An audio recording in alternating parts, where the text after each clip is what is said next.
Waheshimiwa wabunge, kama mnavyofahamu, baada ya aliyekuwa mbunge wa Kigamboni kufariki akiwa mkurugenzi mteule wa Shirika la Afya Duniani kanda ya Afrika, basi Mheshimiwa Rais kipindi kile ninyi nyote mlishiriki, alionyesha nia ya kwamba Tanzania bado tungeweza kushiriki katika huo mchakato, na kwa kweli lile alilokuwa amelisema wakati ule, basi sasa mchakato ule umekwenda, sasa umetimia, na maneno ya Mheshimiwa Rais ya kiti hicho kurejea Tanzania kimerejea, na sasa tumepata mkurugenzi wa Shirika la Afya Duniani kanda ya Afrika, Profesa Mohamed Yakub Janabi. Waheshimiwa wabunge, pamoja na kumpongeza sana kwa hatua hii ambayo ameifikia na kumtakia kila laheri, tutapata nafasi ya kumpongeza sawasawa atakapokuja hapa bungeni tutakapomtangaza kama ambavyo tumekuwa tukifanya hivyo huko nyuma.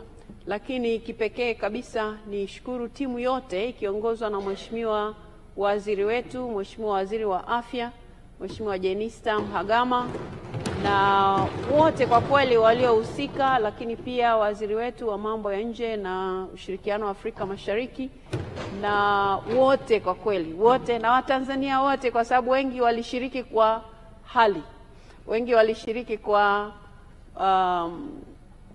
hali, wengine kwa maombi, kwa kila mmoja ameshiriki.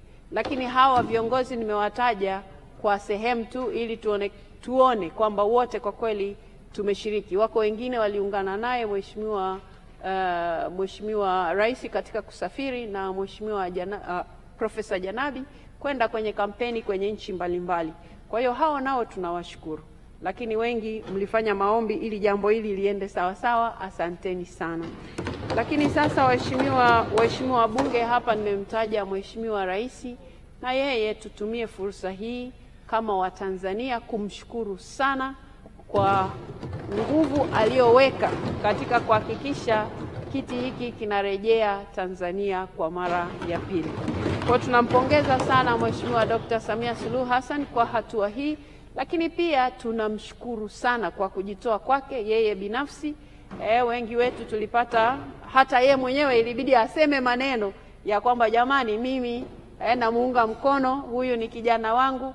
Na mmeona mwaka jana alifanya hatua ya ujasiri kabisa, akampa cheo ofisini kwake. Hicho nacho kimesaidia kwa kweli kwamba huyu ndiye mshauri wa Dr. Samia Suluhu Hassan kwenye eneo la afya hapa nchini. Kwa hiyo tunamshukuru sana Mheshimiwa Rais kwa namna ambavyo nafasi hizi zinapojitokeza, basi yeye mwenyewe anakuwa mbele kabisa kuhakikisha nchi yake inapata heshima.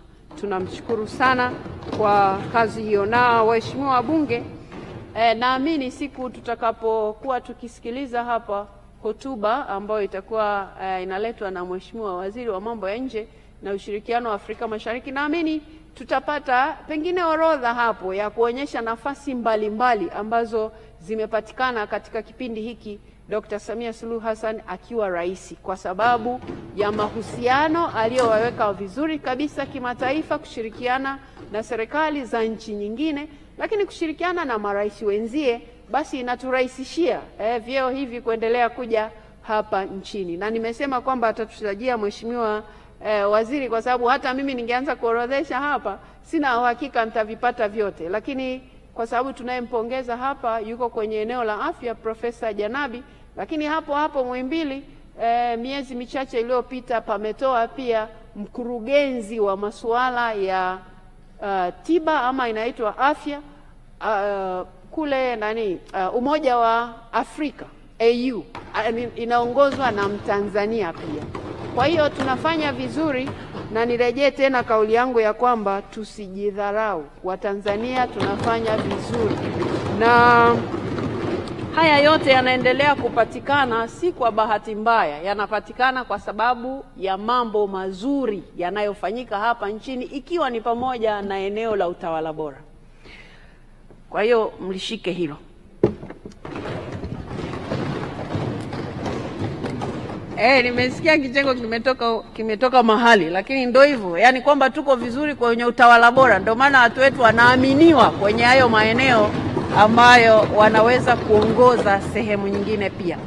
Mheshimiwa wabunge, kwa sababu hili jambo tutalirejea atakapokuja mheshimiwa, naona nimekazana sana kumuita mheshimiwa, itakuwa anaelekea huko Profesa Mohamed Janabi atakapokuja hapa, tutafanya hiyo kazi kwa ukamilifu zaidi.